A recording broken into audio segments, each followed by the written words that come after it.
So what is this Mahdi? What is the meaning of the word Mahdi? And who is the Mahdi? The Mahdi is not his name, it is his title. It is not his proper name, it is a title. And it is a description. And it comes from the root Huda or Hada, which means to guide, the opposite of Dalala. The Mahdi means the one who is guided, and also the one who will guide others. What is his name? The Prophet ﷺ said, if there were only one day left of this world before the day of judgment, Allah subhanahu wa ta'ala would make that day long. He would stretch it out until Allah sends a person from my progeny, from my Ahl al-Bayt. His name shall be my name, and his father's name shall be my father's name. Therefore the name of the Mahdi will be Muhammad, and his father's name will be Abdullah. So the Mahdi will be Muhammad ibn Abdullah. His name will be my name, and his father's name will be my father's name. He shall fill the earth with justice, as it was filled with dhulm and injustice. Ibn al-Qayyim, rahimahullah ta'ala, the famous student of Ibn Taymiyyah, he also said that most of the traditions mention that he shall be from the progeny of Al-Hasan ibn Ali and not from Al-Husayn. And in this fact, this is Ibn al-Qayyim speaking, that he shall be from the progeny of Al-Hasan is a very beautiful hikmah, wisdom. And that is that Hasan radiallahu ta'ala anhu gave up the khilafah for the sake of Allah. So Allah subhanahu wa ta'ala will return the khilafah to his progeny. And Hussein radiallahu ta'ala anhu desired the khilafah. He was keen on attaining the khilafah, and it was not granted to him. And Allah subhanahu wa ta'ala knows best. This is a quote from Ibn al-Qayyim rahimahullah ta'ala. So he is saying that this is a beautiful wisdom, that when Hasan radiallahu ta'ala anhu gave up the khilafah, it is only befitting that, as the Prophet ﷺ said, when you give up something for the sake of Allah, Allah will give you something better than that. So when he gave up the khilafah of the Muslims, his progeny shall get something better than that, which is the khilafah of the entire world. The Mahdi shall rule the entire world. Unlike the Umayyads, and even if Hussein had been the Khalifa radiallahu anhu, he would have ruled a small portion of the earth. At that time, the Muslim empire was only to Iraq and Syria and Egypt, and that is it. It had not yet reached China or Spain. This occurred in the Umayyad time. So Al-Hasan radiallahu anhu gave the khilafah up, and insha'Allah ta'ala in his progeny it shall return, and it shall be the entire ummah. Another aspect that the Prophet ﷺ told us is that the Mahdi shall have a certain physical characteristic. The Prophet ﷺ said in a hadith in the Mustadrak of Al-Hakim and also the Sunan of Abu Dawood, that the Mahdi shall have a large forehead, and he shall have an aquiline nose, we call it in English. A nose that is slightly pointed and long. It is, in the Arabs, they consider it a sign of beauty and perfection. So these characteristics, the Prophet ﷺ told us the Mahdi will look like. And this is not how the Prophet ﷺ looked. Just like Ali radiallahu anhu said, he shall resemble the Prophet ﷺ in manners and custom, but not in looks. So the Mahdi shall not look like the Prophet sallallahu alaihi wasallam. Regarding his spiritual characteristics, the Prophet sallallahu alaihi wasallam said, reported in the Sunan of Ibn Majah, that the Mahdi shall be from the Ahlul Bayt. Allah subhanahu wa ta'ala will rectify him in one night, will make him good in one night. This is an interesting hadith because it tells us that the Mahdi in the younger portion of his life will not be as practicing of a Muslim as he should be. He will not be to the level that he is worthy of being. Something will happen, we don't know what. And in one night, he shall repent. And he shall become basically the most pious person on earth. We also know that in the times that he will come, the Prophet ﷺ clearly said that the time shall be of the worst of times. That the entire earth shall be filled with evil and injustice. And that is something that very rarely happens. That the entire earth, you see fitna and fasad, and you see Muslim blood being shed, and you see the Muslims being humiliated everywhere you look. Hardly ever has this occurred in the ummah. That when it does occur, that is one of the times that we can expect that there to come a Mahdi figure. And the Prophet ﷺ said from the beginning of times until the day of judgment. There is no fitna that is more severe to mankind than the Dajjal. We don't want to be alive when the Dajjal comes. And when the Mahdi comes, in his lifetime, the Dajjal will come. So we don't want to see that timing. And we seek Allah's refuge from being alive at that time. So don't sit there and say, oh, inshallah, he's coming soon. Because you don't want to be at that time when all of these fitan will occur. Only Allah knows when the Mahdi will come. We don't know when he will come, but we do know where he will come from. Now the location, the hadith mentioned in Ibn Majah, and also in the Mustadrak of Al-Hakim, that the Prophet ﷺ said, and this is an authentic hadith, 3 groups of people shall fight for your treasure. 3 groups of Muslims shall fight for your treasure. And each of these 3 leaders will be sons of a Khalifa. So 3 princes, if you like, he didn't say princes, he said sons of Khalifa, will fight over your treasure. The scholars of Hadith said the treasure being referred to is the treasure buried underneath the Kaaba. There is a major treasure buried underneath the Kaaba. We don't know exactly where. It is buried to this day. It was buried by the tribe of Jurhum. It was buried in the ancient times, and before the coming of the Prophet ﷺ by many, many, many years. It was buried when the tribe was being attacked by a neighboring tribe, and so they gathered all of their treasures and they buried them in a location around the Kaaba. We don't know where. And they also hid the well of Zamzam. And you all know that Abdul Muttalib discovered the well of Zamzam, he rediscovered it. When this invading army was coming, they hid the well of Zamzam and they buried all of their gold and all of the money that they had, they buried it there because they didn't want the enemy tribe to take it. So that treasure, 3 princes will fight over it inside of the Haram. There shall occur battle there inside of the Haram. And the Prophet said, none of them shall win.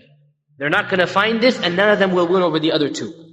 Then he said, there shall come black flags from the east. And then a war shall ensue between the Muslims, that the severity of the war, no ummah has ever undergone such a severe war. So he's saying black flags will come from the east, meaning the lands of Khurasan. Another narration in the Musnad Imam Ahmad says, when you see these black flags, realize that there will be the Mahdi. So he didn't say with them, he said there will be the Mahdi. So when you see the black flags, give bay'ah to the Mahdi, even if you have to crawl on snow to get to him. Even if you have to crawl on snow, when you see these black flags, make sure you get to the Mahdi and give your bay'ah to him. The Prophet ﷺ said, when a Khalifa dies sometime in the future, civil war will break out. And so a person from my family, from the Ahlul Bayt, will leave Medina. So he mentioned that the Mahdi shall come from Medina, running away from it to Mecca. And he shall reach the Kaaba, and the people will force him out of his house and give him the bay'ah between the rukun and the maqam. What is the rukun here? It's not the rukun Yamani. The rukun means the black stone. They shall give him the oath of allegiance between the black stone and the maqam. What is the maqam? Maqam of Ibrahim. So you all know where the black stone is. You all know where the maqam is. Between them is the space of, let's say, 7-8 feet. That is it. The Prophet ﷺ said in this hadith is authentic, Abu Dawood, a man shall come from Medina, from my descendants. He shall flee, run away, which means he will be scared. He's being targeted. He's being hunted down. This is what it means. He shall run to Mecca, seeking protection in Mecca. And the people will take him out, meaning he's in hiding. He doesn't want the people to know who he is. The people will hunt him down and take him out, and he doesn't want them to know. And they shall give him the bay'ah between the rukun and the maqam. So the Mahdi does not want to be the Amir. He doesn't want to be the Khalifa. The people will take him from his house. They will force him into the Kaaba and give him the bay'ah. So this seems to be the correct opinion, that will happen. Simultaneously, when this occurs, The other ahadith tell us that there's civil war taking place, right? 3 sons of the Khalifa are fighting. So in this civil war, the people turn to the Mahdi as the solution to the civil war. So they give him the bay'ah. When they give him the bay'ah, simultaneously, a group of Muslims from Khurasan shall march towards the Kaaba in order to help the Mahdi and become his army. And they shall have black flags as their banners.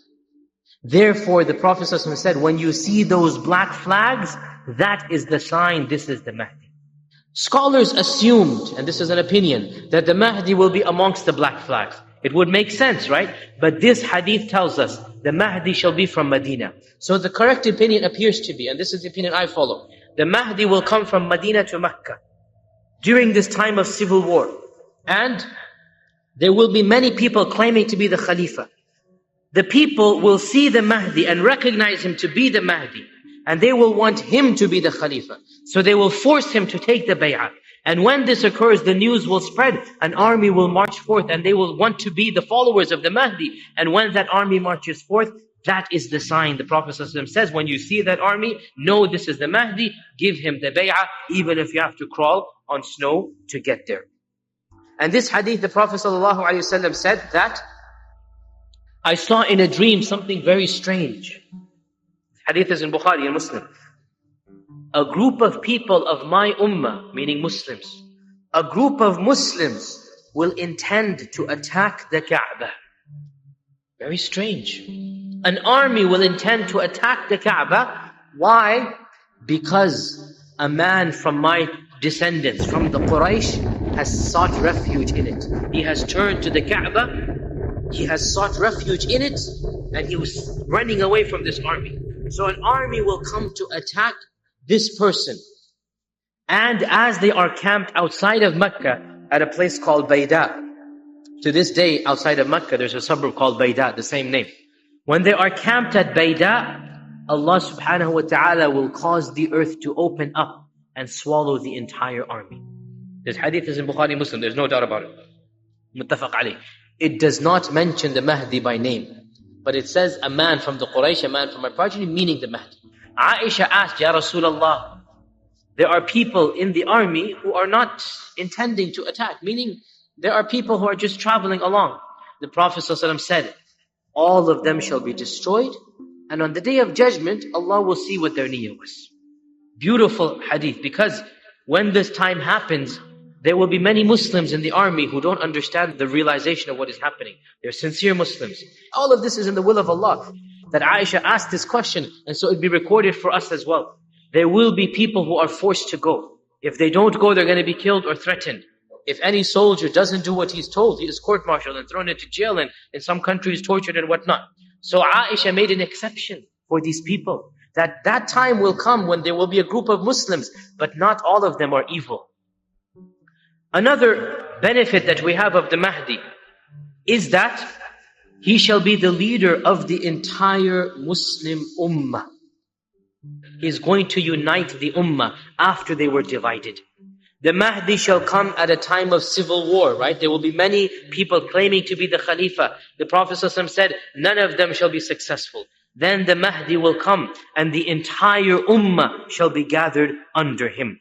And we also know that he shall enjoy the greatest khilafah ever known to the Muslims. Better than the Umayyads, better than the Abbasids, better than the Ottomans, better than all of the other khalifas that we've had. The Prophet ﷺ said that there will become a time when the Mahdi will come, he shall give money to everybody and not fear poverty, not even count it. And he said the fruits shall grow and the crops shall produce and everybody shall live in security and peace. This is after the Mahdi spreads justice after the injustice. We also know that the Mahdi shall rule for 7 years. The Prophet ﷺ said in a hadith in Abu Dawood that يَمْلِكُ سَبْعَ سِنِينَ. He shall rule for 7 years. So the time period of the Mahdi is not very long. There will be fitna and turmoil. The bay'ah will be given to him. He will become the Khalifa. After he becomes the Khalifa, 7 years of perfect justice. 7 years where the earth shall be the best 7 years of the time of the Muslims have ever enjoyed. But then something will happen. Then something will happen. And that is, Dajjal will come. Dajjal will come when the Mahdi is alive. The Mahdi will be alive and in charge of the affairs of the Ummah, and he shall battle the forces of Dajjal. He shall be fighting the forces of Dajjal, fully knowing that they'll never defeat them. And that is very depressing, but he will have to do it.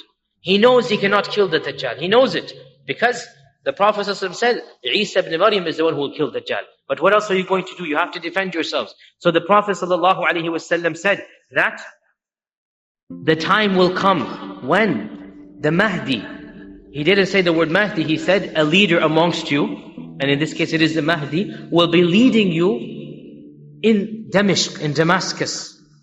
And he will be fighting basically the forces of Dajjal, and he will stand up to lead the Fajr prayer next to the white minaret. The white minaret. He even said the white minaret. The scholars say this is now the Umayyi Masjid, the Umayyad Mosque, which is one of the most ancient masjids that is still a functioning masjid of the Muslim world, built over 1,200 years ago. It has a huge white minaret. Most of the ulama say that the reference is to this masjid. So he shall be leading the Muslims in Damascus, in Damascus, and the call for Fajr shall be given. The adhan will be given for Fajr when they stand up to pray. The Prophet ﷺ said, when the iqamah is given, before the Mahdi says Allahu Akbar, before he says the takbir, Isa ibn Maryam will come down in front of them. So the Mahdi will be leading the Muslims. And before he starts the prayer, the Fajr prayer, Isa ibn Maryam will come down. As they're watching, they see in the skies, and Isa ibn Maryam is coming down, and he shall be on the wings of two angels. Okay, he will be holding on to two angels like this, and he's coming down in front of the Muslims. The Mahdi will say, this is your prayer to lead. Lead the prayer for us. So the Mahdi will ask Isa ibn Maryam to lead the Fajr prayer.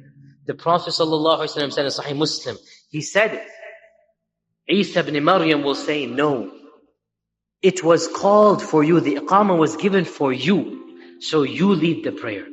This is a hadith as a sign of respect to this ummah. Isa ibn Maryam will pray behind one of the descendants of the Prophet ﷺ. This is the last mention of the Mahdi. We don't know anything more about him. What will happen to the Mahdi? Allahu A'lam.